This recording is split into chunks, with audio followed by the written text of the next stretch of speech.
How do you start a wilderness fire using a hand drill? Imagine being lost in the woods with no matches or lighter, but knowing you can still make fire. That skill is called starting a fire with a hand drill, and it's a survival trick that can save your life.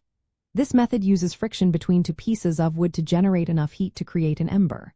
Once you have that ember, you can blow it into a flame with some dry tinder.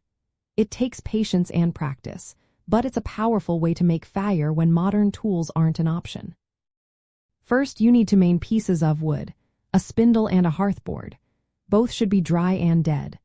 The spindle is a straight, smooth stick about as thick as a pencil and 2 feet long. The hearthboard is a flat piece of wood at least 1/4 of an inch thick and long enough to pin down with your foot or knee.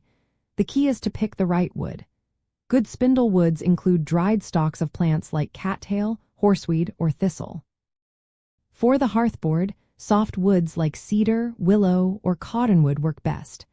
Always choose dry wood because damp wood won't create enough friction to start a fire. Next, prepare your hearthboard. Carve a shallow depression near the edge with a knife or sharp stone. This is where the tip of the spindle will spin. Then, carve a small notch from the edge into the depression's center. This notch helps catch the hot dust and ash that will from the ember. Place a tiny piece of bark, dry leaf, or wood chip under the notch to catch the ember when it falls. Now position yourself.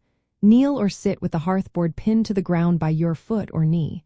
Hold the spindle between your palms, starting at the top. Push down firmly and spin the spindle rapidly while applying steady downward pressure. As you spin, move your hands down to the bottom of the spindle and then back to the top quickly. The goal is to keep a fast, steady rotation while pressing down. Keep drilling until you see smoke and dark brown dust collecting in the notch. When enough dust has accumulated, increase your speed and pressure.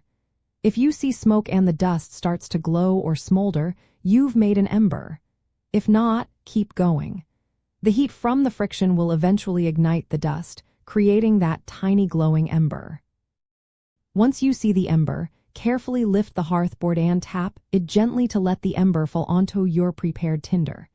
Use dry grass, shredded bark, or a bird's nest fungus for tinder. Cup it in your hands and blow gently to encourage the ember to grow into a flame. When the tinder catches fire, you can add small sticks to build your fire. A few practical tips can help. Use spit or pine pitch on your hands for better grip and less slipping. If your hands blister, take a break to avoid injury. Practice makes perfect, so don't get discouraged if it takes time to succeed. In very damp conditions, this method becomes harder, so always try to find the driest materials possible. Some people use gloves or a loop of cord around the spindle to reduce hand fatigue and keep the rotation steady. Mastering the hand drill is a vital survival skill.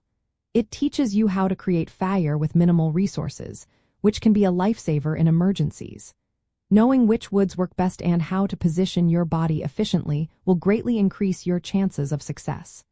Remember, patience and practice are your best friends when learning this technique. With time, you'll be able to start a fire even when modern tools are not available.